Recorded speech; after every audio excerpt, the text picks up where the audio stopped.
Irmãos e ouvintes de casa, quando a gente fala seguir a Cristo, requer uma renúncia, isso é fato. Quando falamos seguir a Jesus, requer renúncia, é algo que muitas pessoas não conseguem fazer.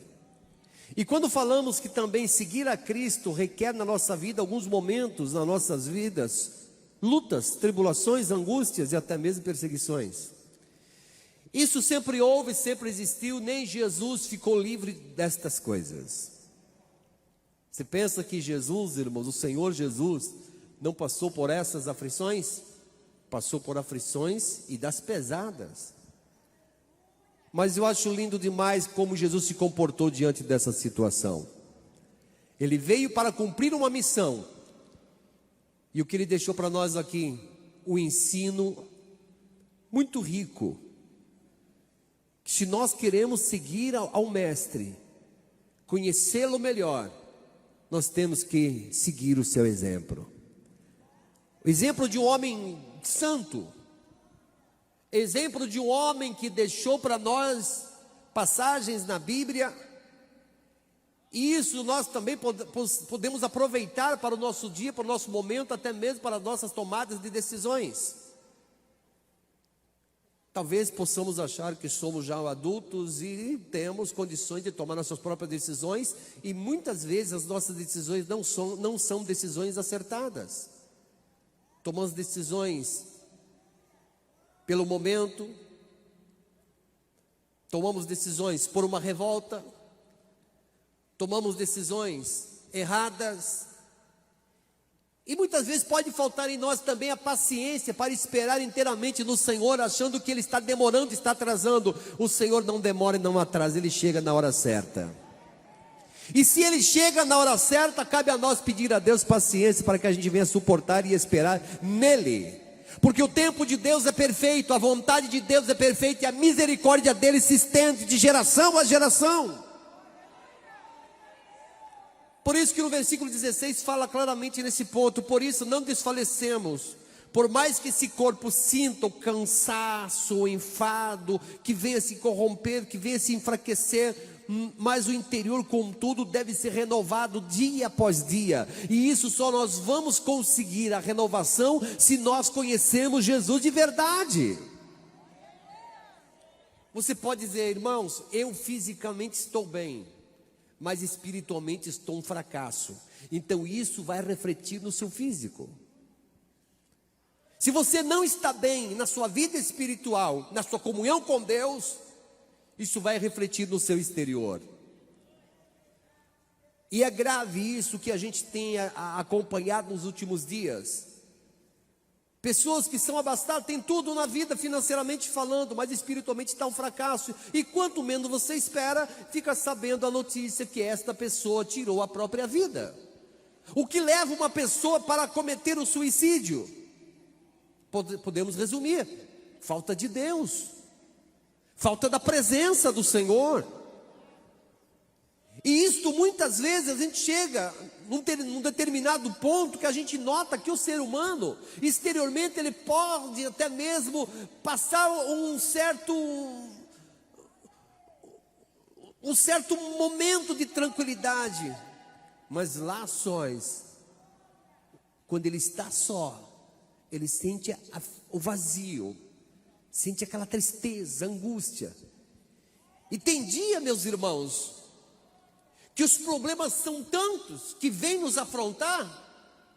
Para alguns afeta a pressão arterial, para outros o mal-estar, para outras pessoas acaba gerando nela revolta, e para outros que não conhecem esse Deus de perto, acaba dizendo: onde será que Deus está? Por que Deus está permitindo tudo isto? Por que essas tribulações estão a cada dia pior? Parece que eu nasci para sofrer, parece que eu nasci só para passar luta na minha vida. Calma, olha o que a palavra está dizendo: você deve se renovar dia após dia na presença do Senhor. Se você está bem espiritualmente, se você está renovado, restaurado na fé, na comunhão com Deus, a sua vida será uma bênção. Por isso que Paulo chega a dizer: por isso não desfalecemos mais, ainda que o nosso homem exterior se corrompa, o interior contudo se renova dia em dia. Porque a nossa leve e momentânea tribulação produz para nós um peso eterno de glória muito excelente. Por que muitas pessoas não entendem? Você, meu irmão, que já passou por tantos problemas na sua vida, mesmo depois que você se entregou a Jesus, e tem gente lá te admirando, dizendo: como que esta pessoa permanece na presença de Deus? É porque você vive uma vida íntima com o Senhor, vive uma vida entregue a Ele. Por mais que o inimigo lance as suas ofertas, lance os seus meios para tentar te tirar você do foco, mas o seu foco está na presença de Deus, está em Jesus, e a cada dia você está se renovando. Mas aí, pastor, mas se eu não quiser me renovar, infelizmente a sua vida será um fracasso. Infelizmente, sua vida será um fracasso. Não tem como, meus irmãos. Não tem como desmembrar essa vida, essa comunhão com Deus, com as nossas sensações humanas, as nossas decisões à parte.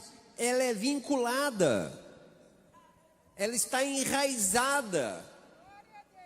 Assim como o teu espírito, a tua alma está aí nesse corpo que Jesus formou, que o Senhor Deus fez, assim também são as nossas atitudes. Se você veio para a igreja hoje, se você que está ouvindo tomou uma decisão: eu vou acompanhar a transmissão hoje, porque eu quero ouvir Deus falar comigo, eu vou focar na palavra, focar na mensagem, pode ficar tranquilo, porque é Deus que está te orientando, te dando uma oportunidade para você tomar uma decisão de se renovar na presença dEle. Vocês já pararam, irmão? Já pararam para pensar em você, na sua vida? Certos momentos que você estava muito desanimado na fé, na comunhão, como é que estava a sua vida no exterior? Tudo estava dando errado, os problemas estavam aumentando. E agora eu falo, não tem como não falar, mas eu falo diretamente para as pessoas que acharam melhor dar um tempo para Jesus, se afastando da presença de Deus. E eu digo para você: veja como está a sua vida agora, meu irmão. Você que se afastou da igreja, você está vulnerável. Satanás vai e faz o que ele quer com a sua vida, porque você simplesmente disse para Deus: eu não preciso da sua presença na minha vida. Eu vou beber, eu vou jogar, eu vou drogar, eu vou me prostituir, eu vou roubar, eu vou fazer tudo. Talvez você saiu da igreja não com esse pensamento, mas Satanás já planejou tudo para que você fizesse tudo isso e ainda mais do que isso que eu estou falando. E esta é uma vida de uma pessoa que possa dizer: no meu coração reina plena paz e alegria. Não, é uma tribulação, uma angústia de dia e de noite. Mas aqueles que mesmo sentindo o cansaço, a dor, a fadiga do corpo do dia a dia, mas no seu espírito ele se renova, porque ele está na presença do Deus Todo-Poderoso. Porque no versículo 17, meus irmãos, no versículo 17, 2 Coríntios, na mensagem que estamos lendo: porque a nossa leve e momentânea tribulação produz para nós um peso eterno de glória muito excelente. Essa momentânea tribulação que você está passando irá produzir em você um peso eterno de glória muito excelente. Porque você passa a não enxergar, não se satisfazer somente pelo natural, mas passa a desejar o sobrenatural de Deus na sua vida. E o que é o sobrenatural de Deus? É aquilo que os nossos olhos não podem ver. Você vai ver hoje milagres que o Senhor já está operando, mas você vai ver pessoas testemunhando hoje milagres. Você vai ver pessoas hoje aqui sentindo o alívio dessas dores que estão lhe incomodando. Você vai sentir o alívio, porque o Senhor vai te curar. Mas eu digo uma coisa a vocês, meus irmãos: Se nós atentar somente para as coisas que está diante dos nossos olhos, seremos decepcionados. Mas se nós atentar aquilo que está além da nossa visão, nós seremos cada dia mais aperfeiçoados da presença do Senhor. Não atentando nós às coisas que se veem, porque as coisas que a gente vê é passageira e temporária, mas o que não está diante dos nossos olhos, o que não podemos ver, essas são eternas. Esse dia passado estava trazendo uma mensagem, irmão, sobre após uma grande bênção, uma grande conquista, uma grande vitória, resultou na vida dos servos de Deus uma ferrenha perseguição.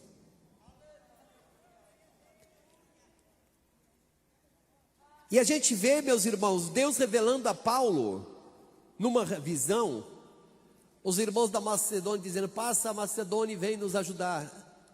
E esta passagem nos ensina muito sobre esse texto que estamos lendo.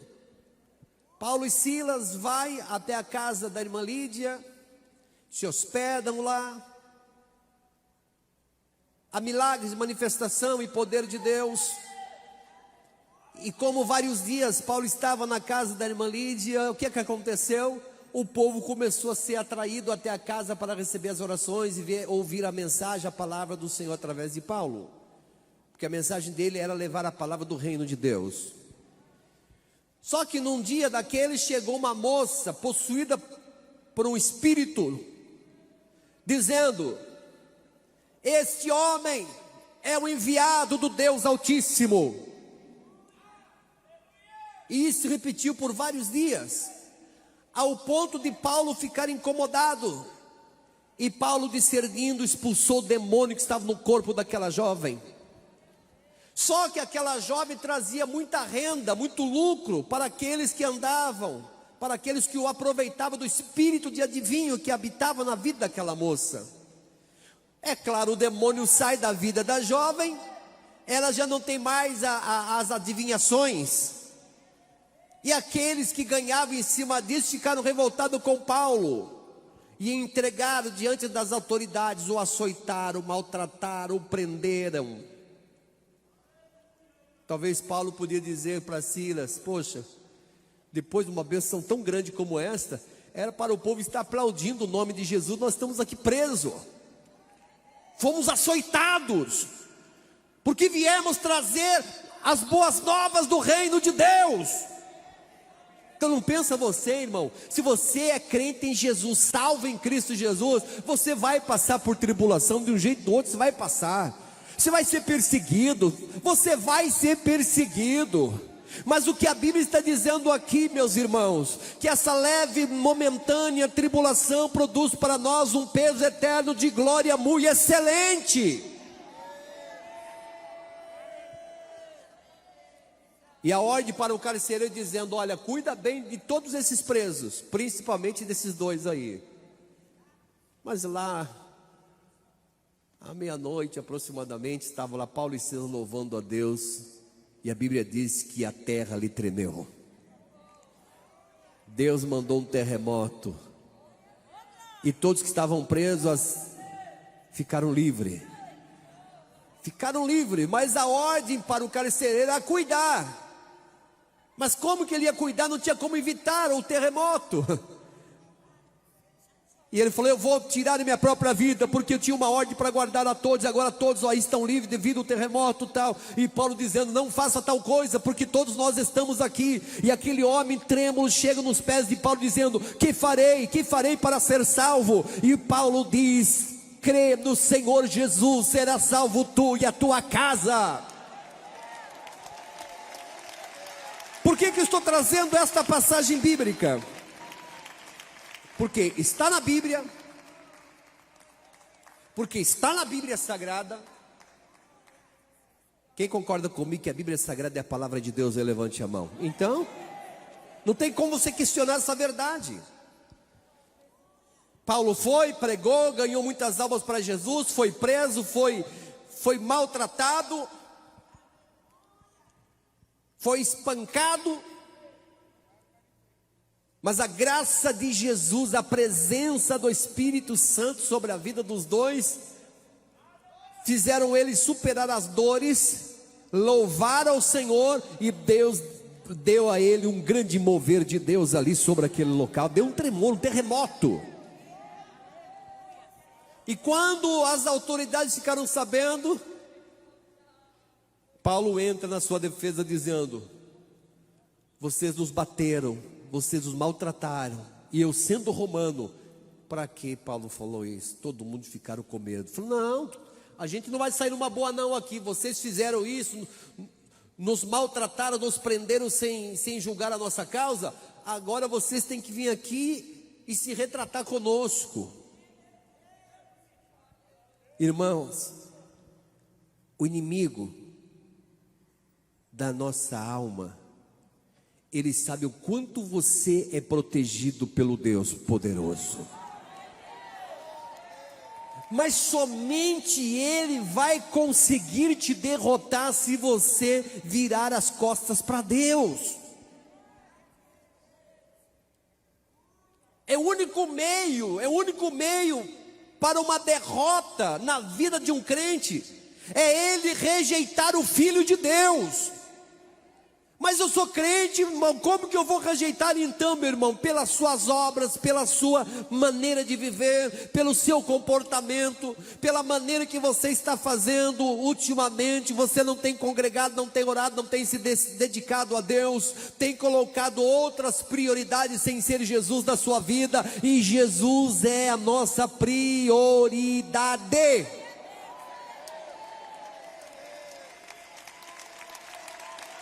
Oh, irmãos.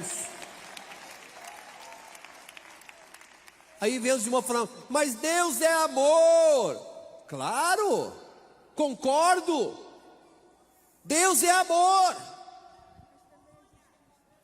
Mas não é por causa de Deus ser esse amor que nos ama incondicionalmente que nós vamos abusar da bondade dele. Tem crente brincando. Tem crente brincando de congregar, brincando de ser crente. Saiba que Satanás é o crente mais velho. Conhece a Bíblia, tanto é que ele apresentou a palavra de Deus para Eva. Tanto é que ele apresentou a palavra de Deus para tentar Jesus no deserto. Mas Jesus venceu esse tentador.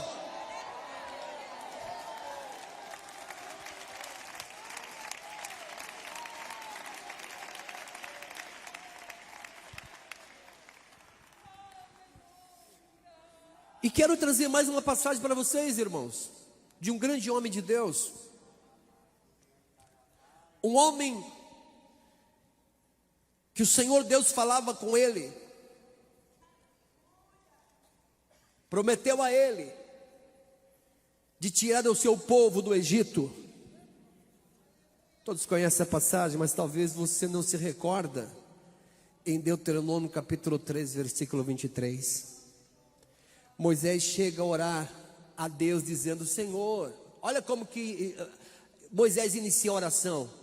Também eu pedi graça ao Senhor ao mesmo tempo dizendo: Senhor Jeová, já começaste a mostrar ao seu povo a tua grandeza e a tua forte mão. Por quê?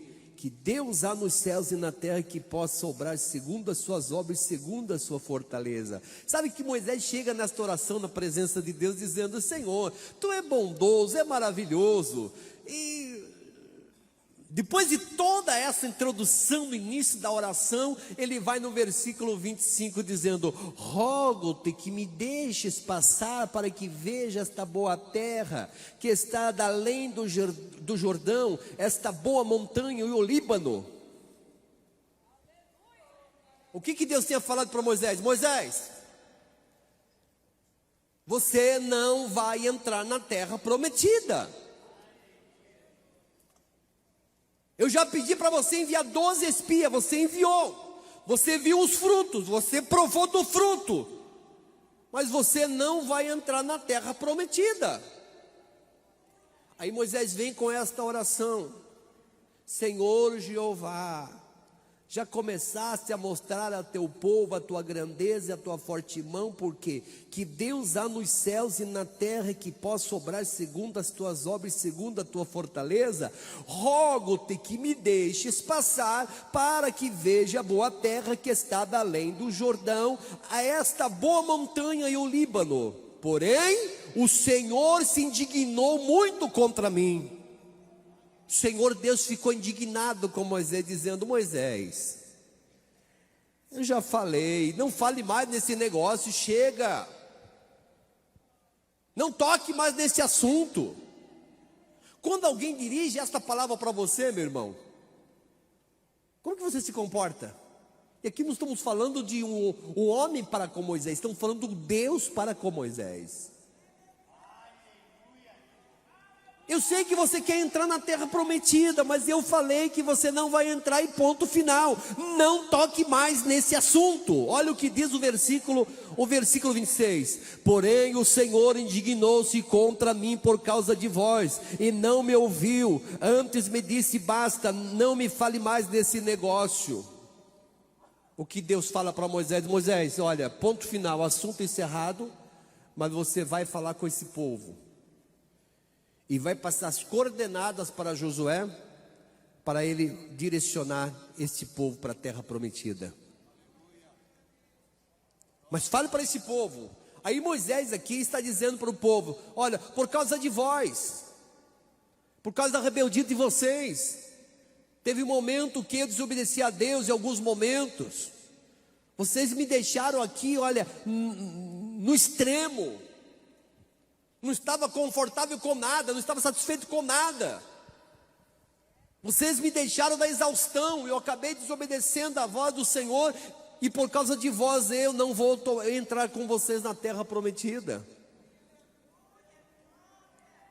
Irmãos, com Deus não se brinca. Com Deus não se brinca, meus irmãos. Ouvintes de casa, não brinque com esse Deus. Esse Deus é poderoso. É um fogo consumidor. E tem gente que está cansado de pregar amor, amor daqui, amor de lá, mas não chama o povo para o arrependimento. Não chama o povo para se arrepender. E temos que tomar cuidado, meus irmãos, porque lendo o livro de Reis, vocês vão encontrar essas passagens. Quando o povo estava na obediência da palavra de Deus, todos unidos, todos na comunhão, até as nações vizinhas temiam o povo de Deus, porque sabia que Deus estava no meio deles. Mas a partir do momento que o povo começa a pecar contra Deus, adorando outros deuses, além que não ser um Deus que não tinha nada para dar a eles, Deus entregava na mão das nações para que fossem escravizados. E não vem me dizer que Deus é amor, é este, é o Deus que nós servimos, esse é o Deus que faz tudo isso. E alguns acabam, irmão, se encostando, dizendo: estamos no tempo da graça. Mas nunca vi tanta gente, meus irmãos, na zona de conforto, como vemos nos nossos dias. Estamos no tempo da graça, mas a nossa salvação não foi de graça. Custou a vida de Jesus na cruz do Calvário. Não venha se justificar. O problema, meus irmãos, que falta em nós muitas vezes humildade de reconhecer o mínimo, que nós precisamos da misericórdia de Deus, que nós não somos merecedores, seremos salvos por misericórdia. É no falar, é no pensar, é nas atitudes, estamos pecando contra Ele, é nas nossas atitudes. E a gente nota, meus irmãos, que um dos mandamentos mais difíceis de obedecer é o primeiro: não poreis outro Deus além de mim, eu sou Deus. E quando isso soa, parece que ele está falando de Deus pendurado aqui, o pendurado ali. Não. Temos muita coisa aí, meus irmãos, que se a gente fosse trazer uma lista para vocês, vocês iam ver e falar: poxa, eu não estou cumprindo o mandamento de Deus. Nós gostamos muito daquele mandamento: amor a Deus e amar o nosso próximo. Mas tem gente, tem crente, meus irmãos, colocando outros deusinhos diante deles e procuram meios para pecar contra Deus. E o que a Bíblia diz, meus irmãos? Pessoas que fazem isto está pecando na cara de Deus, na face de Deus, está praticando os seus pecados na face de Deus. E o que a pessoa está pedindo para está pedindo para sofrer. Depois a pessoa começa a passar por tribulações na vida e não quer reconhecer: tudo isso estou passando porque eu pequei contra Deus. Parece que a gente anda com uma listinha de justificativas para tentar se justificar diante de Deus e diante dos irmãos, procurando um motivo para eu me justificar, dizendo: eu estou passando por isto porque o culpado é fulano de tal, o culpado é aquela pessoa. Irmão, procure em você a perfeição, as coisas boas. Você vai encontrar muitas coisas que não são perfeitas, você vai encontrar muita coisa que precisa melhorar. E por isso vem, irmãos, as dificuldades, os problemas, porque a pessoa não reconhece que ele é pecador, e depois vem com aquela conversa dizendo: não, eu sirvo Deus porque Ele tem que me abençoar. Irmãos, temos que parar com isto. Nosso Deus, Ele nos abençoa. Nosso Deus, Ele é um Deus de provisão. Mas também há momentos que o nosso Deus, Ele quer que nós fazemos alguns ajustes na nossa vida. E quando fala em ajustar, o negócio é ficar mesmo justo, é chegar na presença de Deus e se declarar a Ele e reconhecer o quanto somos falhos. E isso é difícil, meus irmãos. Se não for a ajuda do Espírito Santo, o crente não consegue se humilhar, não. O crente não consegue reconhecer que ele é pecador. Sempre vem com as suas justificativas, dizendo: eu estou aqui e Deus tem que me abençoar e ponto. E quando começa aquelas pregações: eu profetizo daqui, eu profetizo dali. Meu Deus, estamos cansados com isso, meus irmãos. Pessoa profetizando em nome de Deus, que Deus não mandou falar nada. Deus está chamando nós para o arrependimento. Irmão, mas eu vim hoje, nesta quarta-feira, para ouvir bênção, mensagem de bênção, de prosperidade. Vamos arrumar a casa primeiro. Vamos ajustar primeiro diante dEle.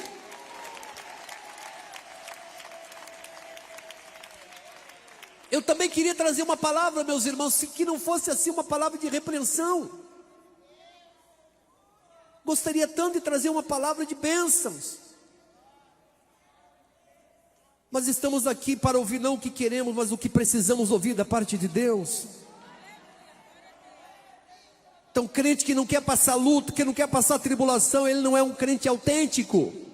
Porque o crente autêntico, ele acredita nesta palavra, que o seu interior se renova dia a dia, porque ele sabe que a sua leve e momentânea tribulação produz nele um peso eterno de glória e muito excelente. E não atentamos das coisas que nós estamos vendo, mas das coisas que não vemos, porque estas são eternas.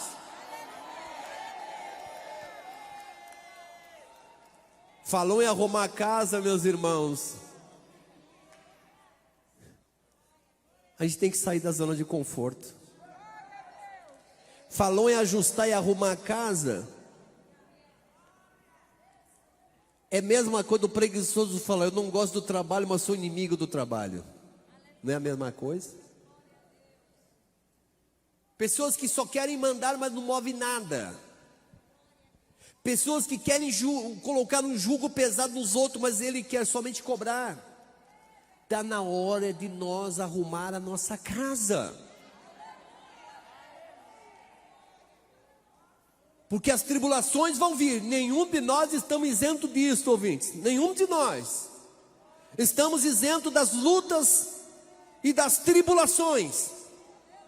Mas o que vai nos dar força para superar é o que está contido na palavra de Deus.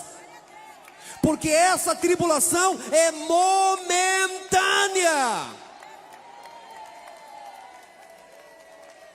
Mas, irmão, eu já estou passando a tribulação já faz tanto tempo.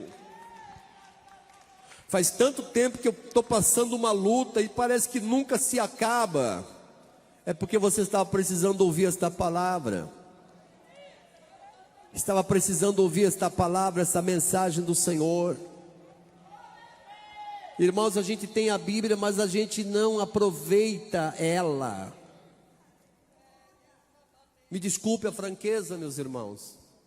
A gente tem a Bíblia Sagrada, a palavra de Deus, mas a gente não examina. Parece que na nossa Bíblia só tem Salmo 23 e Salmo 91, somente isto. A nossa Bíblia contém 66 livros. 66 livros. E é uma fonte de conhecimento. Você leu a Bíblia hoje, meu irmão? Não li. Você examinou a palavra de Deus hoje? Você tem examinado a palavra do Senhor? Você tem meditado na lei do Senhor de dia e de noite? Estamos em falta diante dele, meus irmãos. Nós trocamos a Bíblia Sagrada por esse aparelhinho que está aí na sua mão, no culto todo. No culto todo, você está com esse aparelhinho aí, olha, trocando mensagens. E a maior mensagem de Deus está falando com você e você não está atento a isto. No culto todo, ou boa parte dela, você tem priorizado outras coisas, mas não a palavra de Deus. E a Bíblia Sagrada, meus irmãos, é a companheira do cristão. E ela tem sido desprezada ultimamente. Irmãos, a Bíblia Sagrada é uma fonte de riqueza.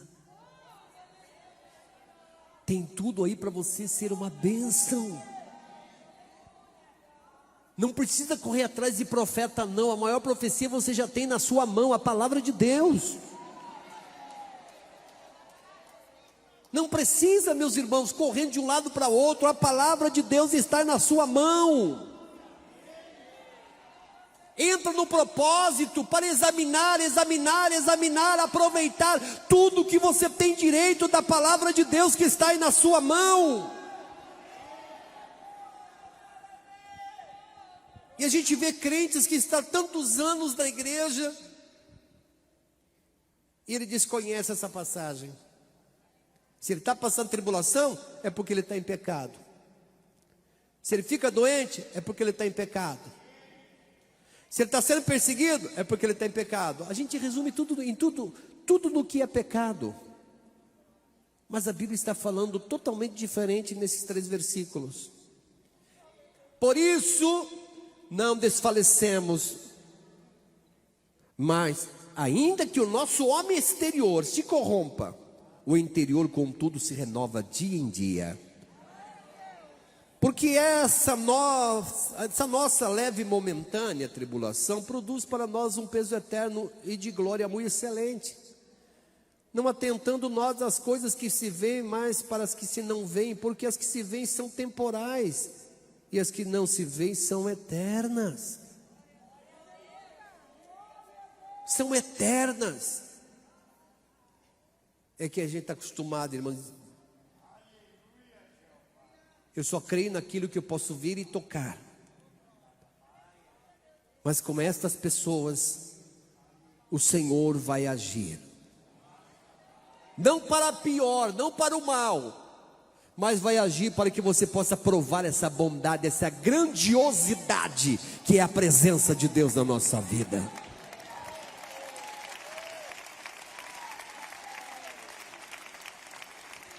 Você já parou para imaginar, meu irmão, minha irmã? Tinha tudo para dar certo na sua vida. Você fez aí os seus cálculos, você cronometrou o tempo, tudo tinha para dar certo. E não deu nada certo na sua vida. Porque a gente está acostumado, meus irmãos, a fazer os nossos cálculos, a medir o nosso tempo e encaixar isso dentro desse tempo já que a gente fez esse projeto.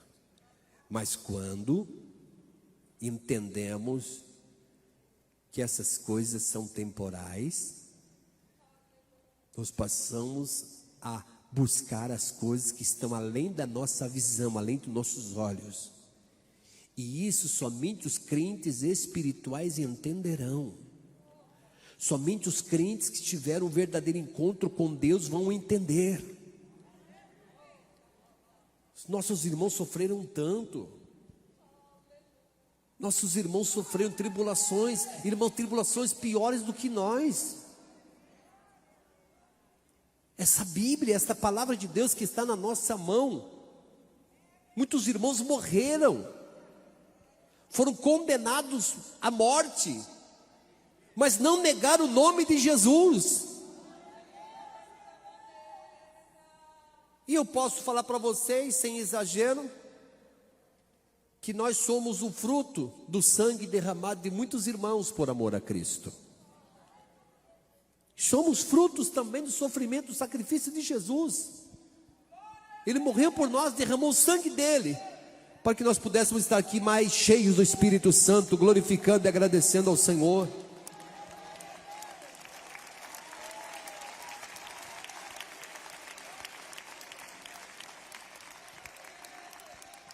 É fácil?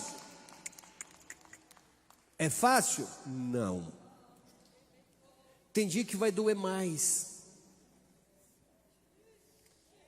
Tem dia, irmão, vai chegar dia que vai doer mais. Mas tem dia que vai ser menos, com menos intensidade a tribulação. E terá dias que você vai falar: poxa, valeu a pena as tribulações, porque hoje estou cheio de felicidade e alegria, porque estou gozando da paz de Jesus no meu coração. Estou gozando da paz, da verdadeira paz. E eu encerro, irmãos, esta palavra, esses 3 versículos de 2 Coríntios, capítulo 4, 16, 17 e 18. Eu encerro com esta palavra. Vamos arrumar a casa. E não é sua casa não, lá que você deixou não. Estou falando da sua vida, do seu coração. Quem é parecido com Cristo, levante a mão. Quem se parece com Jesus? Só os que são parecidos com Jesus, levante a sua mão.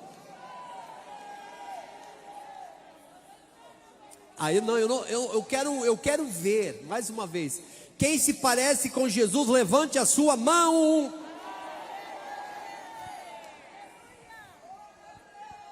Está certo disso, meus irmãos? Estão certo? Posso continuar? Se você é tão parecido com Jesus, será que a sua tomada de decisão que você tomou, Jesus faria o mesmo? Se você é tão parecido com Cristo, naquele momento que o inimigo usou alguém para tirar você do sério, para tirar você mesmo aí da paciência, como que você agiu? Agiu como Jesus agiria? Lá no trânsito, alguém te fechou, te xingou. Será que Jesus faria o que você fez? Quando você encontra algo que não é seu, o que você faz? Coloca no bolso. Será que Jesus faria o mesmo? Quando você tenta tirar proveito do coitado do irmão lá, será que Jesus faria o que você faz? Se somos parecidos com Cristo, temos que ter certeza de tudo isto. Quando alguém fala mal do irmão para você, o que você tem feito? Quando alguém começa a te julgar, como que você se comporta? Será que Cristo aprovaria o seu comportamento? Ou está aprovando o seu comportamento? Agora, a cereja do bolo. Quantos de vocês têm se comportado como Cristo se comportou? Viu como ficou difícil, meus irmãos? Todos nós queremos ser parecido com Jesus. Eu também quero. Pedro era tão parecido com Jesus que no dia ele pegou a espada e olha, por boa causa, Jesus, eu vou arrancar a orelha desse soldado que te prendeu. Jesus aprovou? Não. Então, irmãos, nós precisamos melhorar muito. Precisamos melhorar muito a nossa comunhão com Deus. Ouvintes de casa, essa palavra é para você também. Todos nós queremos ser parecidos 100% com Jesus, ou 50%, ou 40%, ou 10%, mas a verdade, irmãos, que muitas vezes o nosso comportamento o Senhor não está aprovando, as nossas atitudes, o Senhor não está de acordo com nossas atitudes. O que nós temos falado, o que nós temos criticado, o que nós temos levantado a nossa mão para levantar um falso testemunho contra alguém, isso o Senhor não está aprovando. Meu Deus, é difícil parecido com Jesus. Você teria coragem de morrer no lugar de alguém que você não conhece?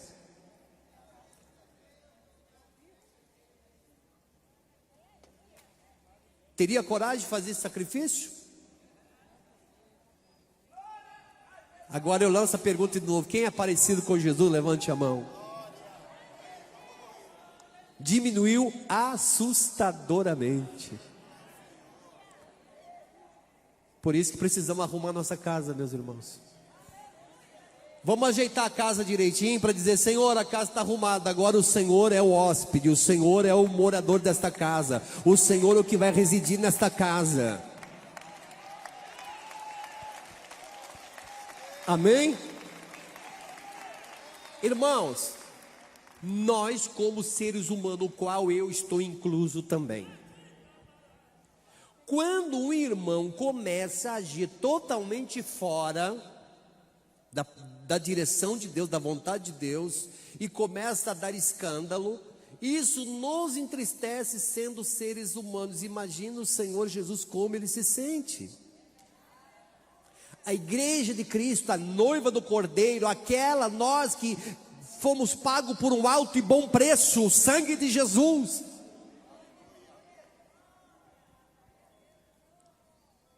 Eu não vim aqui hoje para assustar vocês.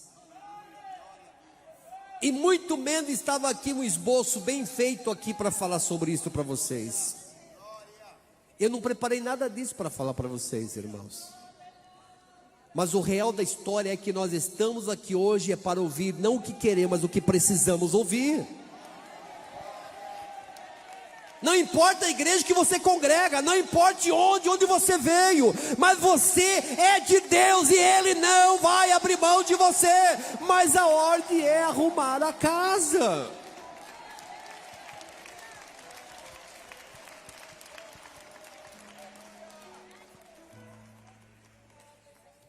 Ouvintes, é sério.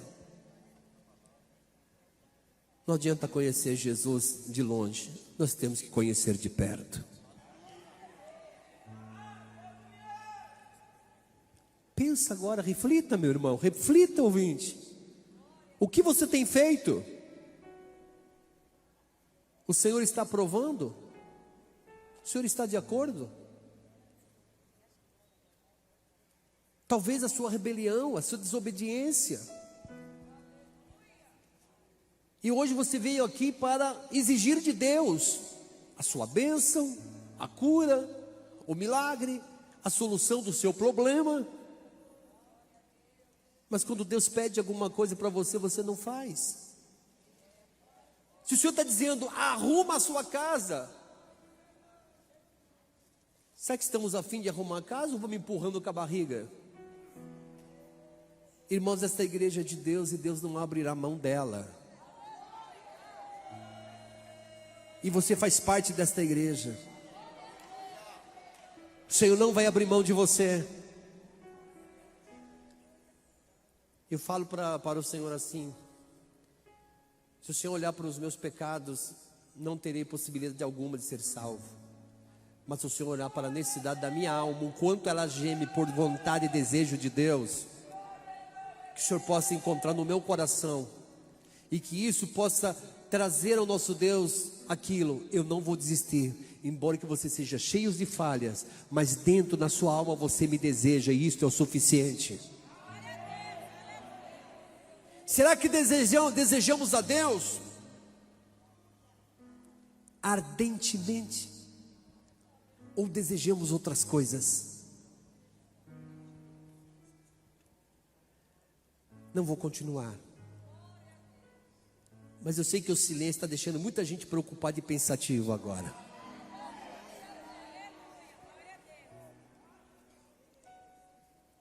Muito pensativo. E se algum que estão ouvindo, ou alguém que está aqui entre nós, se julgarem perfeito, justo, você é um dos piores pecadores da face da terra. E não vem falar coisa aqui em nome de Deus. Como eu gostaria de falar para vocês isso, né? Ô irmão, o teu cativeiro se encerra hoje. Hoje será um novo dia para a sua vida. Hoje será uma nova etapa para a sua vida. Tudo isso pode ser real, pode acontecer, mas vai depender se nós estamos prontos para arrumar nossa casa.